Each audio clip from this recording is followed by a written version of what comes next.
In 2145, humanity reached a pivotal moment in its interstellar ambitions.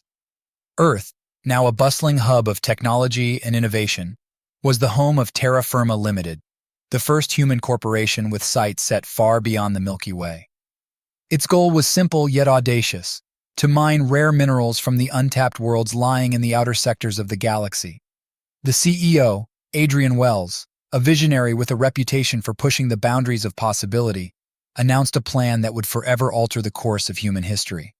Terra Firma Limited would not only venture into the unknown for resources, but would also employ aliens, marking the first large-scale attempt at interspecies cooperation. The announcement was met with a mix of excitement, skepticism, and outright disbelief. News channels across the galaxy broadcasted Wells's statement, sparking heated debates among various species about the implications of such a partnership. Some feared exploitation or cultural contamination, while others saw an opportunity for unprecedented unity and shared prosperity. Despite the controversies, Wells pressed on, firm in his belief that the future of space exploration and resource extraction lay in collaboration, not isolation.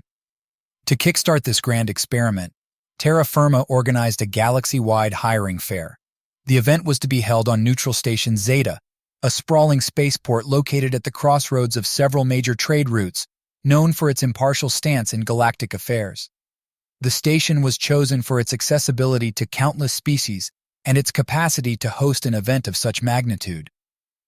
Invitations were broadcast in hundreds of languages, promising competitive wages, cutting-edge technology, and the chance to be part of a historic venture. As the day of the fair approached, the station buzzed with anticipation. News crews from every corner of the galaxy converged to cover the event, eager to capture the reactions of the diverse attendees. The air was thick with a mixture of excitement and tension, as representatives of species known and unknown to humanity made their way through the station's grand halls.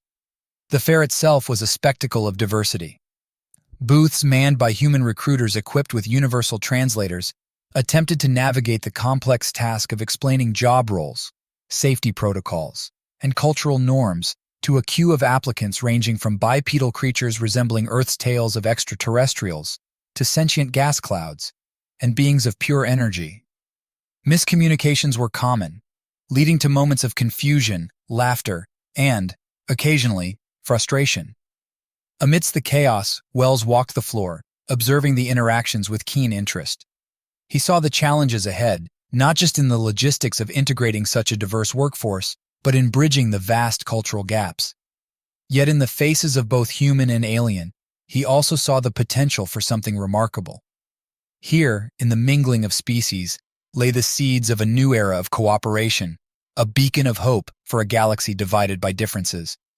As the fair concluded, Wells and his team faced the monumental task of selecting their crew from thousands of applicants. They sought not only skilled miners and engineers, but pioneers willing to navigate the uncertainties of interspecies teamwork. The chosen crew would embark on their maiden voyage aboard the Leviathan, a ship named for the mythical sea monsters of Earth's past, symbolizing the vast unknown of space. Their destination was Zephyr 9, a planet rich in iridium, a rare mineral with the potential to revolutionize energy storage. The journey promised to be perilous, fraught with unknown dangers both from the environment of Zephyr 9 and potentially from within, as the crew learned to work together across the divides of species and culture. As the Leviathan prepared for departure, the galaxy watched with bated breath. This mission would be more than a mining expedition. It would be a test of the possibility of a united future. And for Adrian Wells, it was the first step in proving that humanity's place in the galaxy was not as conquerors or isolationists, but as collaborators, willing to stand shoulder to shoulder with beings from 1,000 worlds in pursuit of a common goal. Neutral Station Zeta, a colossal spaceport floating at the intersection of the galaxy's busiest trade routes, had seen many events in its time, but none as peculiar or as ambitious as the Terra Firma Limited hiring fair. For weeks, the station had been abuzz with preparations, its residents and regular visitors intrigued by the upcoming spectacle. The idea of humans employing aliens was novel. Many were skeptical, others curious, and some even hopeful about the potential for new employment opportunities. On the day of the fair, the station was transformed. Banners in a multitude of languages fluttered in the artificial atmosphere. Holograms displayed welcoming messages, and the air was filled with the chatter of countless species. Adrian Wells stood at the entrance, a figure of calm determination amidst the storm of activity, as he greeted potential applicants. The fair was structured into several zones, each dedicated to different aspects of the mining operation. There were simulations of the mining equipment, interactive models of Zephyr 9, and booths for interviews. The attendees were a sight to behold, a parade of the galaxy's diversity. There were the Sarnakians, with their crystalline structures glinting under the station's lights, the diminutive yet incredibly intelligent Bivets, and the Yoral, whose presence was marked by their ethereal floating forms, among many others. The terra firma team, equipped with the best universal translators money could buy, found themselves facing unforeseen challenges from the start. Cultural nuances made explanations of job roles a delicate task. For instance, the concept of teamwork varied wildly across species. To some, it was a fundamental part of their societal structure. To others, an alien concept that needed careful navigation.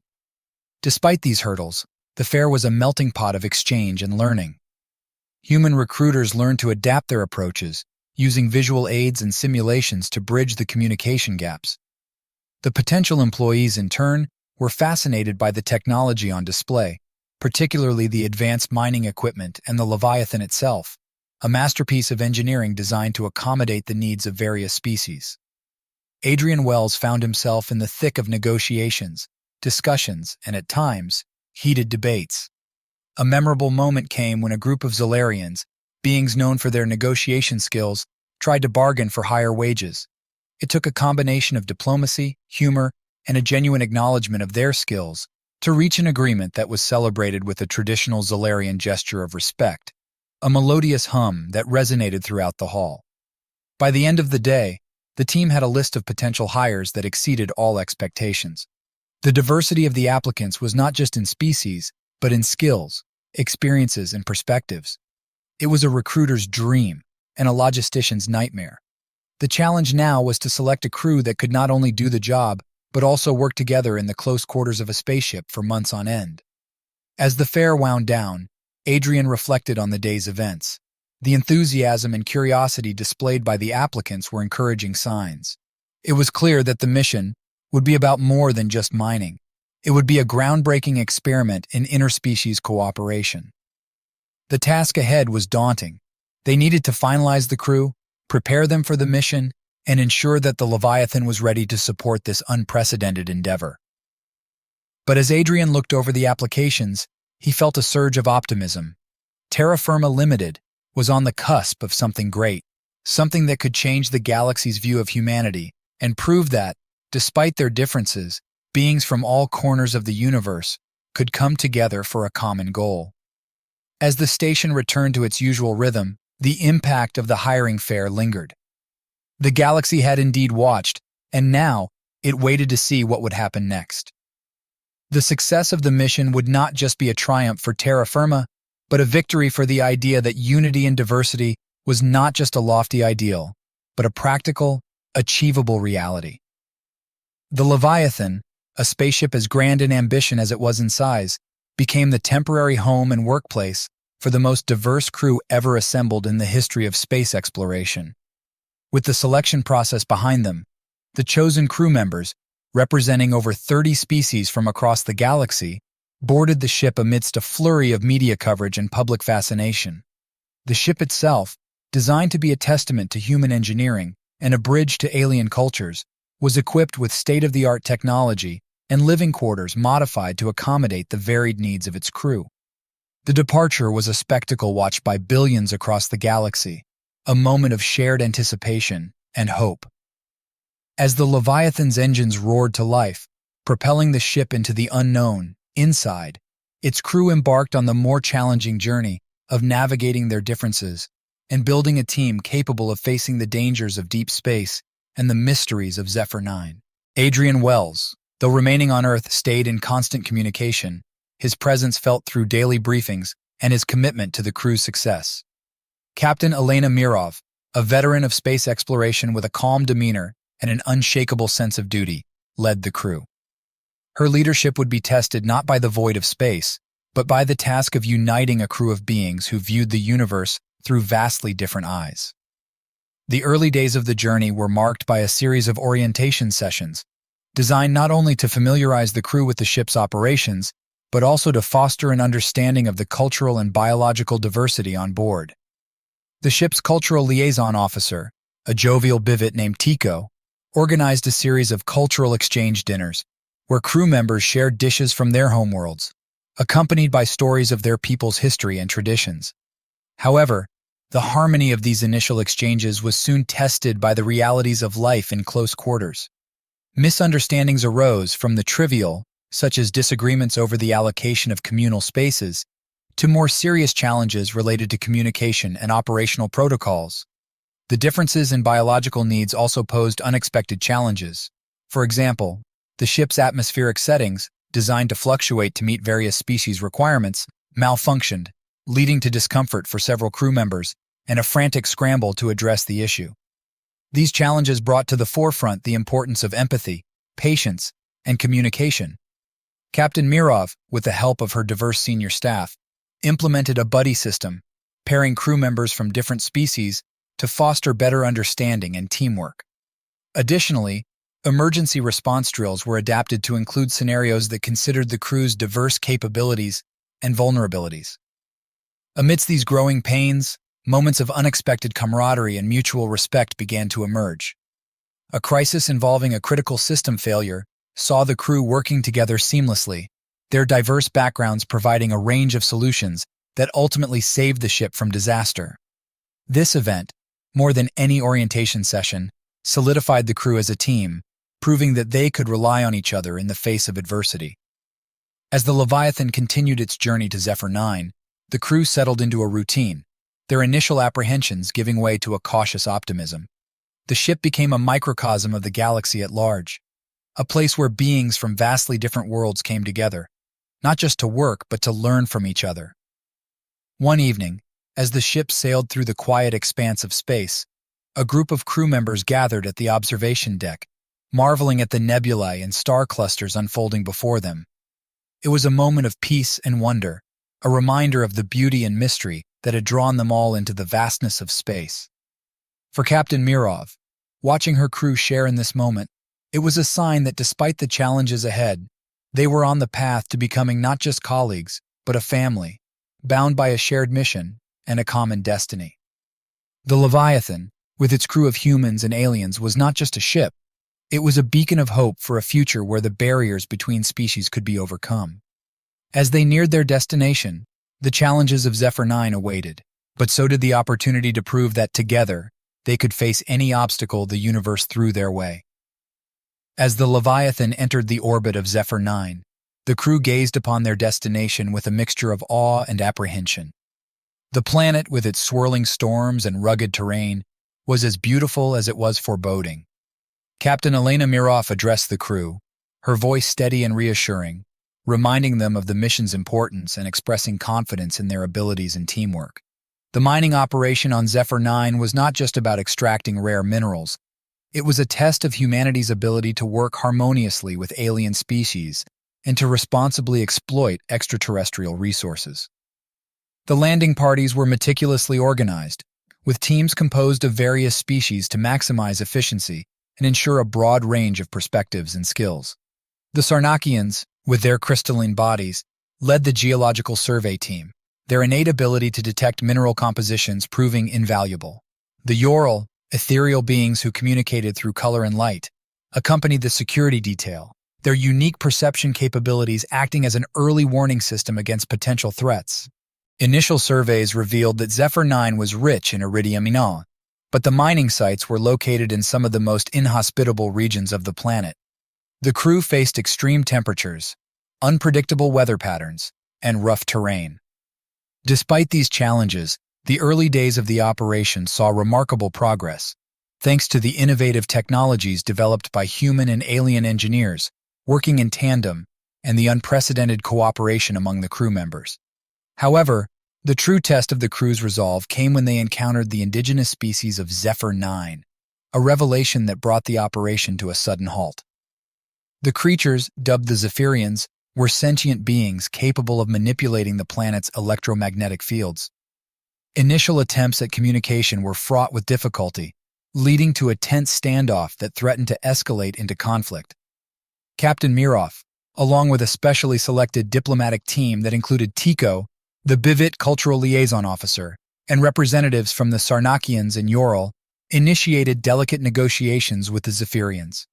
The team worked tirelessly to establish a dialogue, using technology and patience to bridge the vast differences between their species.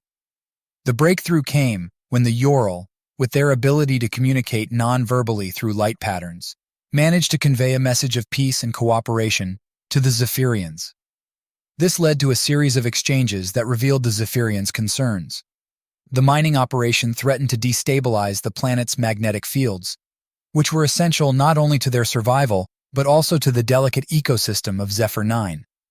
Faced with the moral and ethical implications of their mission, the crew convened to find a solution.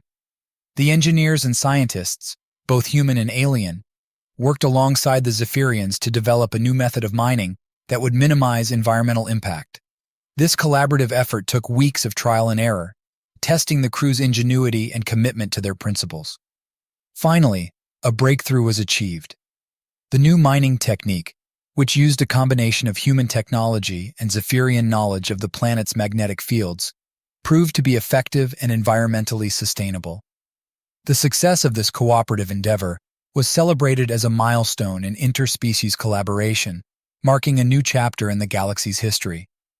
As the mining operation resumed, under the watchful eyes of the Zephyrians, who had become unexpected allies, the crew of the Leviathan reflected on their journey. What had started as a straightforward mission had evolved into a profound lesson on the importance of understanding, respect, and cooperation.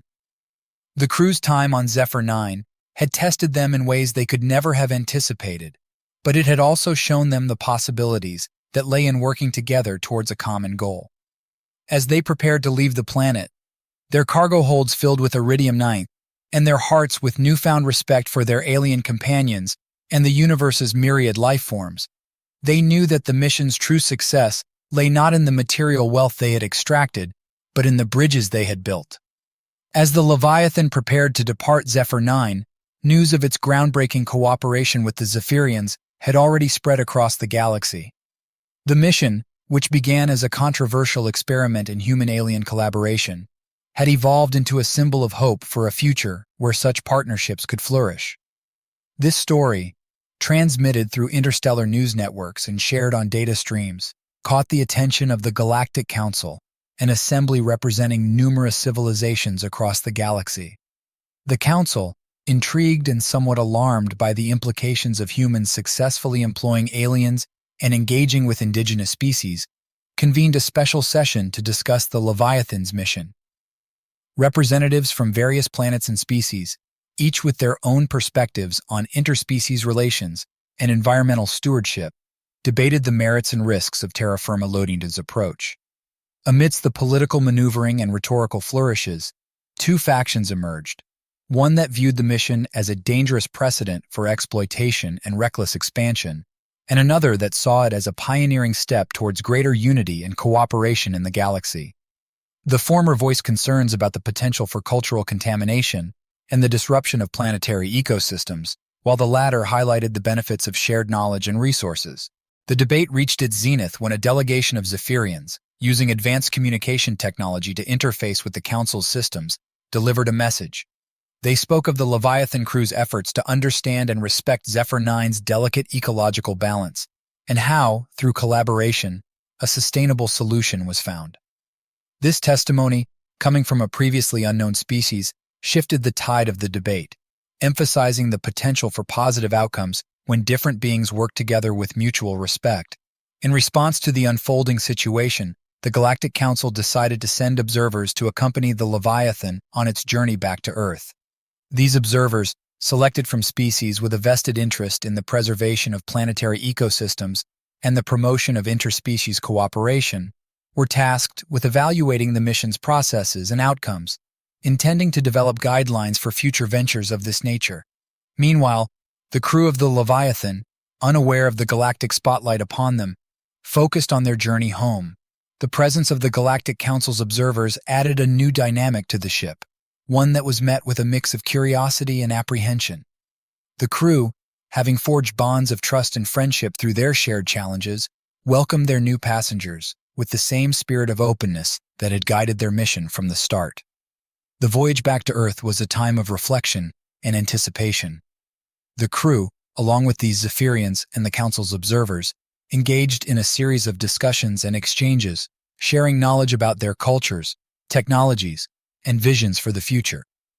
These interactions, facilitated by the unique environment of the Leviathan, laid the groundwork for what many hoped would be a new era of galactic diplomacy and collaboration. As the Leviathan approached Earth, the crew prepared to present their findings and experiences to both Terra Firma Limited and the wider world. They knew that their mission had become much more than a mining operation. It was a testament to the power of unity and diversity. The cargo of Iridium-9, valuable as it was, paled in comparison to the intangible wealth of understanding and cooperation they brought back.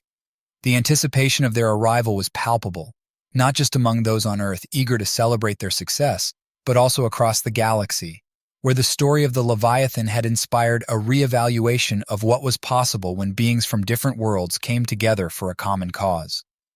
The Galactic Council, with its observers' reports in hand, prepared to make a decision that would shape the future of interspecies relations, taking into account the lessons learned from the mission that had captivated the galaxy's eye.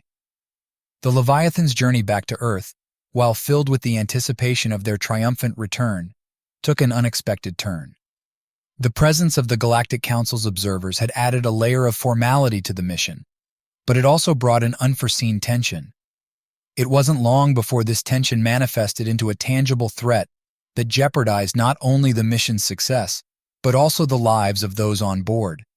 It started with minor malfunctions, navigational errors, communication blackouts, and life support anomalies. Initially dismissed as the wear and tear expected from a long voyage, the frequency and severity of these incidents soon pointed to a disturbing conclusion: sabotage. Captain Mirov, in coordination with the ship's security team led by a veteran named Commander Rax, a humanoid from a warrior planet, launched a discreet investigation. The crew was on edge, knowing that there was a saboteur among them, but Mirov and Rax worked to maintain calm, emphasizing unity and trust among the crew, traits that had been their strength from the beginning. The investigation was challenging. The diversity of the crew, once their greatest asset, now complicated matters. Technological and biological differences between species meant that the saboteur could manipulate systems in ways that were difficult to predict or detect. However, this diversity also offered unique investigative advantages. The Yorl's ability to sense emotional wavelengths, the Sarnakian's detailed memory recall, and human intuition and investigative techniques combined to form a comprehensive approach to unearthing the culprit. As they delved deeper, they discovered that the sabotage was linked to a radical faction within the galaxy, opposed to interspecies cooperation, fearing it would dilute the purity of individual cultures and lead to human dominance in galactic affairs. This faction had managed to plant one of their own among the crew, disguised as a benign member of a neutral species. The turning point came when the crew's solidarity and mutual respect, forged through months of shared challenges, prevailed over the saboteur's attempts to sow discord. An intricate plan, involving a feigned system breakdown, was devised to expose the saboteur, relying on the collective skills and insights of the crew. The plan was executed flawlessly, and the saboteur was revealed in a dramatic confrontation in the ship's main engineering bay. The individual, a skilled technologist from a species known for their neutrality, confessed, revealing the extent of their ideological indoctrination and their belief that the Leviathan's mission would pave the way for unwanted changes in the galaxy. The saboteur's capture brought a mix of relief and sadness to the crew. They had overcome the challenge together, but the incident was a stark reminder of the galaxy's divisions and the resistance to change. Captain Mirov, addressing the crew, emphasized that their mission's success, in the face of such adversity, was a testament to the strength of their unity and the potential for diverse beings to work towards a common goal. With the saboteur detained and the systems restored, the Leviathan resumed its journey home. The incident had strengthened the bond between the crew members, galvanizing them with a renewed sense of purpose. They were not just a mining expedition. They were pioneers of a new era of cooperation and understanding in the galaxy.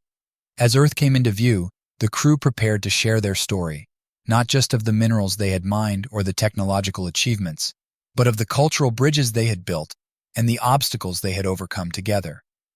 The sabotage attempt, rather than tearing them apart, had only highlighted their unity and resilience, setting a precedent for future missions and intergalactic relations. The Leviathan's arrival was met with anticipation and celebration, but also with curiosity and concern over the sabotage. The crew's experiences, particularly the threat from within, sparked debates on Earth and across the galaxy about the challenges and necessities of interspecies collaboration.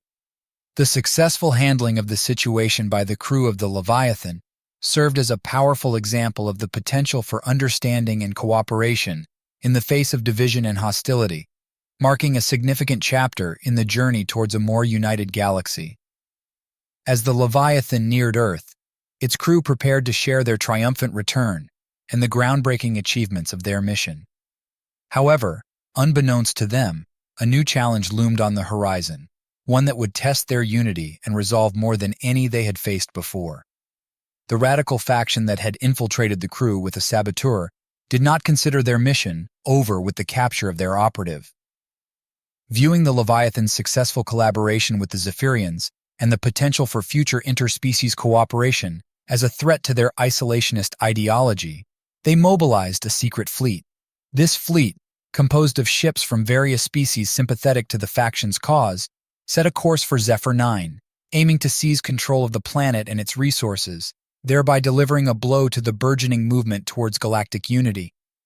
The Leviathan received a distress signal from the Zephyrians as they approached Earth's orbit. The message was fragmented but clear in its urgency. Zephyr 9 was under siege. Faced with this dire situation, Captain Mirov convened an emergency meeting with the crew and the Galactic Council's observers. The decision was unanimous. They could not abandon their allies. The Leviathan would return to Zephyr 9, risking everything to stand in solidarity with the Zephyrians. As they made their way back to Zephyr 9, the crew strategized for the conflict ahead. The Leviathan, while equipped for deep space travel and exploration, was not a warship. Its crew, however, was uniquely qualified for this challenge. They combined their knowledge, technology, and experience to retrofit the ship with defensive capabilities and devise tactics that leveraged their diverse strengths. Upon arrival at Zephyr 9, the Leviathan's crew witnessed the extent of the siege. The radical fleet had established a blockade, preventing any access to the planet. The Zephyrians, with their limited spacefaring capabilities, were outmatched but had managed to hold off the attackers with their control over the planet's magnetic fields. The battle that ensued was unlike any other in the galaxy's history. The Leviathan, using cunning and the element of surprise, managed to breach the blockade. The crew's diverse abilities came to the forefront. Ural observers identified weak points in the enemy's formation. Sarnakians manipulated the ship's new defense systems with unparalleled precision, and human pilots executed daring maneuvers inspired by historical naval battles on Earth. On the surface of Zephyr 9, the Zephyrians, buoyed by the Leviathan's intervention, intensified their efforts to repel the invaders. The Leviathan's crew deployed ground teams to assist, engaging in skirmishes that utilized both advanced technology and the planet's unique environmental features. The tide turned when a combined assault, coordinated between the Leviathan and the Zephyrians, targeted the command ship of the Radical Fleet. The operation, fraught with risk, required a precise strike to disable the ship without causing widespread destruction. The plan's success hinged on the cooperation of every member of the crew and their Zephyrian allies. In a display of extraordinary bravery and skill, the mission succeeded. The command ship was disabled, throwing the Radical Fleet into disarray. With their leadership compromised, the remaining ships retreated, ending the siege. The aftermath of the battle was a time for healing and reflection. The Leviathan's crew and the Zephyrians mourned their losses, but also celebrated their victory, which was more than just a military success. It was a triumph of unity over division, of cooperation over conflict. The Galactic Council, presented with first-hand evidence of the crew's bravery and the efficacy of interspecies collaboration, recognized the Leviathan's mission as a beacon of hope for the future. The siege of Zephyr 9, while a moment of crisis, had demonstrated the strength that lay in diversity and the potential for different species to work together towards common goals. As the Leviathan prepared to leave Zephyr 9 once more, its crew knew that they were returning to a galaxy that had witnessed their courage and commitment. Their actions had not only saved a planet, but had also laid the groundwork for a new era of galactic cooperation, proving that even in the face of overwhelming odds, unity could prevail. The victory at Zephyr 9 reverberated throughout the galaxy, symbolizing a beacon of hope against the forces of division and isolationism. However, the crew of the Leviathan knew that the battle they had won was not just for control of a planet, but for the very soul of the galaxy itself. A fight between the future they believed in and the past some clung to desperately. In the aftermath of the siege, the Galactic Council, moved by the Leviathan's bravery and the tangible benefits of interspecies cooperation, called an emergency session. This session aimed to address not just the immediate fallout of the conflict, but to deliberate on the broader implications for the galaxy's future. The Council proposed the establishment of a new galactic charter, one that would encourage and protect the rights and sovereignty of all species and promote peaceful cooperation and collaboration. The deliberations were intense. Representatives from across the galaxy, inspired by the Leviathan's actions and the unity shown on Zephyr 9, voiced their support for a more inclusive future. However, resistance remained from certain quarters, where fear and suspicion of the other were deeply ingrained. Amidst this political maelstrom, the crew of the Leviathan, now hailed as heroes, embarked on a diplomatic mission. Captain Mirov, along with key members of the crew, traveled to the Galactic Council to share their experiences and advocate for the proposed charter. Their testimony, a powerful narrative of unity overcoming adversity, swayed many undecided representatives. The Council's debate culminated in a historic vote. The charter was approved, marking the dawn of a new era for the galaxy, an era where cooperation among species was not just encouraged, but enshrined in galactic law. The Leviathan's mission had become a catalyst for change, transforming their story from one of exploration and mining to one of galactic significance. As news of the charter's approval spread, celebrations erupted on worlds across the galaxy. The Leviathan's crew was invited to these celebrations, serving as ambassadors of the new spirit of unity they had helped foster. From the lush forests of Xylo 5 to the floating cities of Cloudhaven, they were welcomed with gratitude and admiration. However, the journey was not without its challenges. The radical faction that had sought to prevent such a future faced a diminishing base of support, but remained a vocal minority, cautioning against what they perceived as the erosion of cultural purity.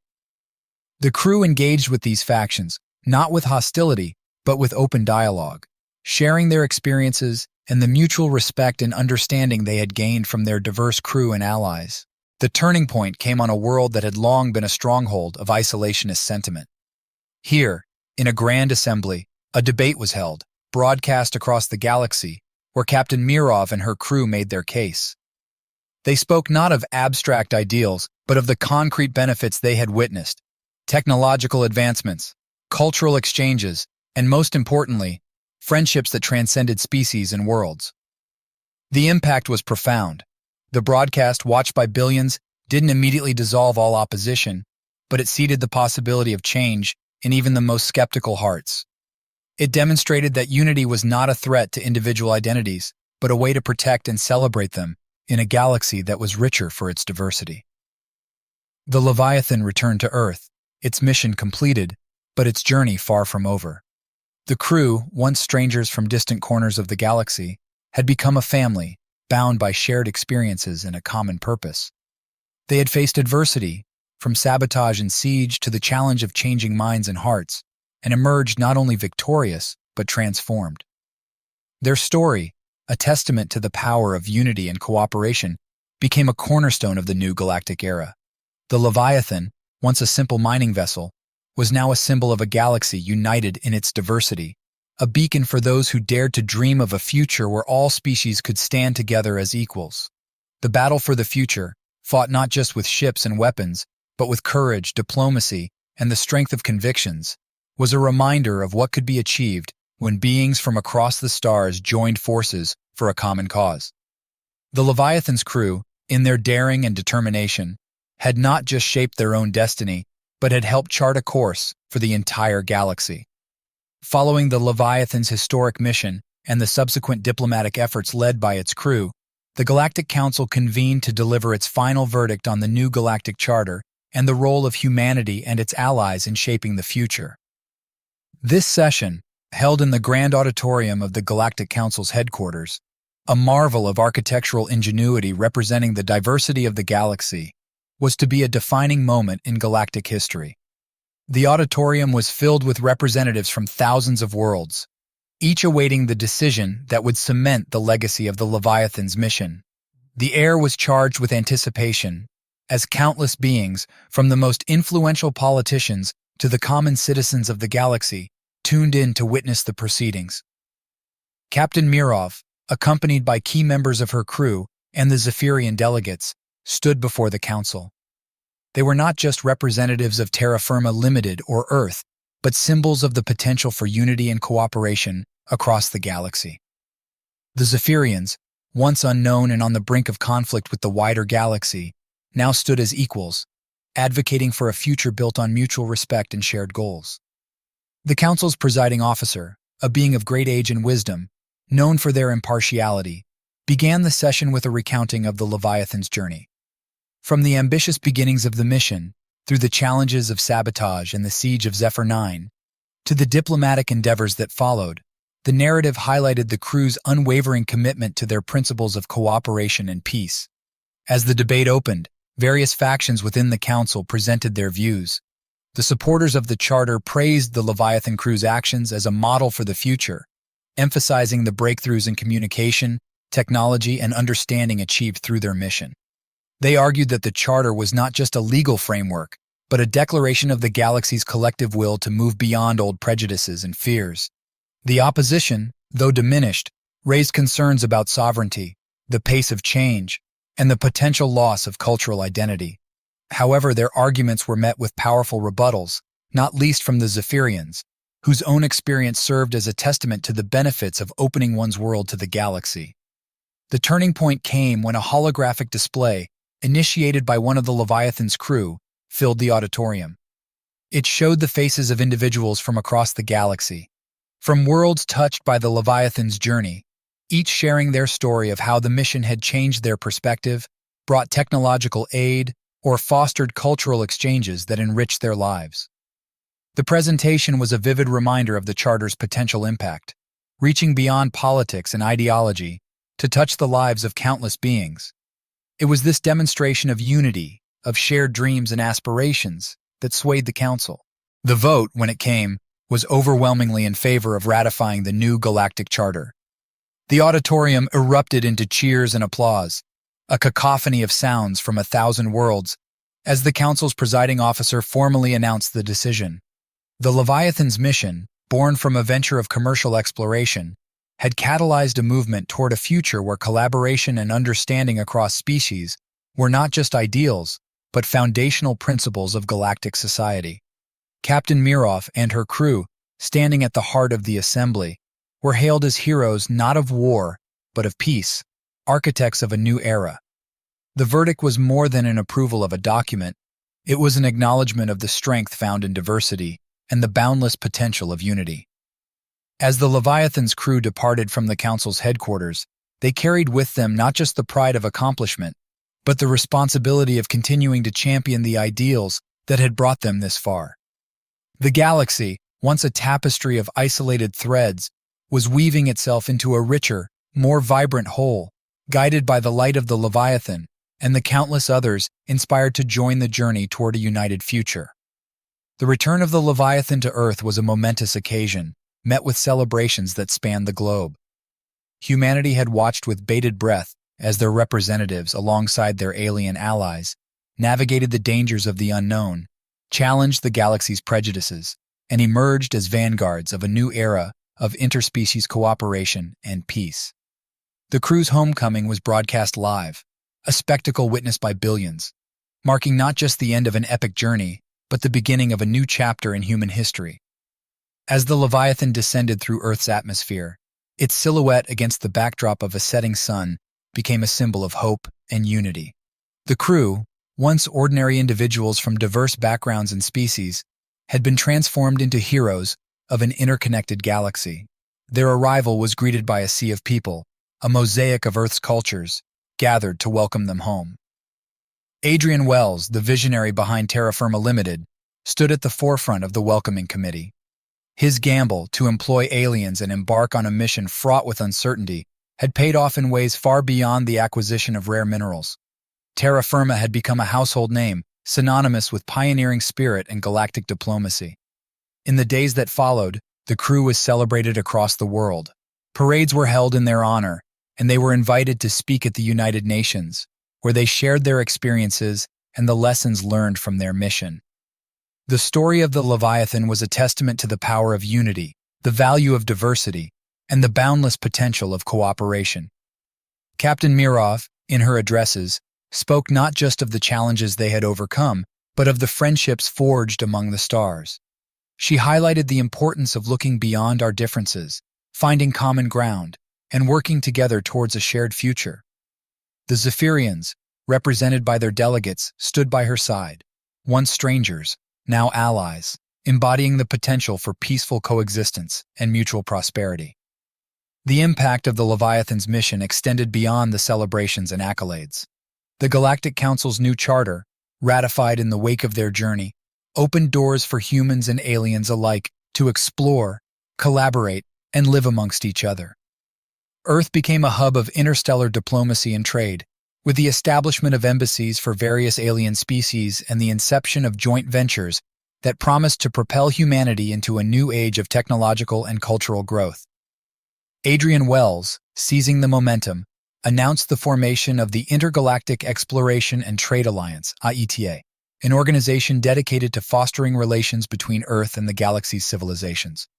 The Leviathan, its name forever etched in history, would serve as the flagship of this new endeavor, a beacon of exploration and unity. The crew, though offered positions of high esteem and the chance to lead lives of comfort and recognition, found themselves drawn back to the stars. The galaxy, with its infinite mysteries and opportunities for adventure, called to them. Under the banner of IETA, they prepared for new missions, not just as explorers or miners, but as ambassadors of Earth's ideals and champions of the galactic community they had helped forge. As the Leviathan set off once more, its destination unknown but its purpose clear, it carried the hopes and dreams of a united Earth. The crew, looking back at the receding planet, knew that their return was not an end, but a promise of new beginnings. The galaxy watched in awe, not just at what had been achieved, but at the possibilities that lay ahead. The story of the Leviathan was a beacon across the cosmos, a message that in unity there is strength, in diversity there is richness, and in cooperation there is a future where humans and aliens, once separated by the vastness of space, stand together as equals, ready to face the challenges and seize the opportunities of the endless frontier that is the galaxy.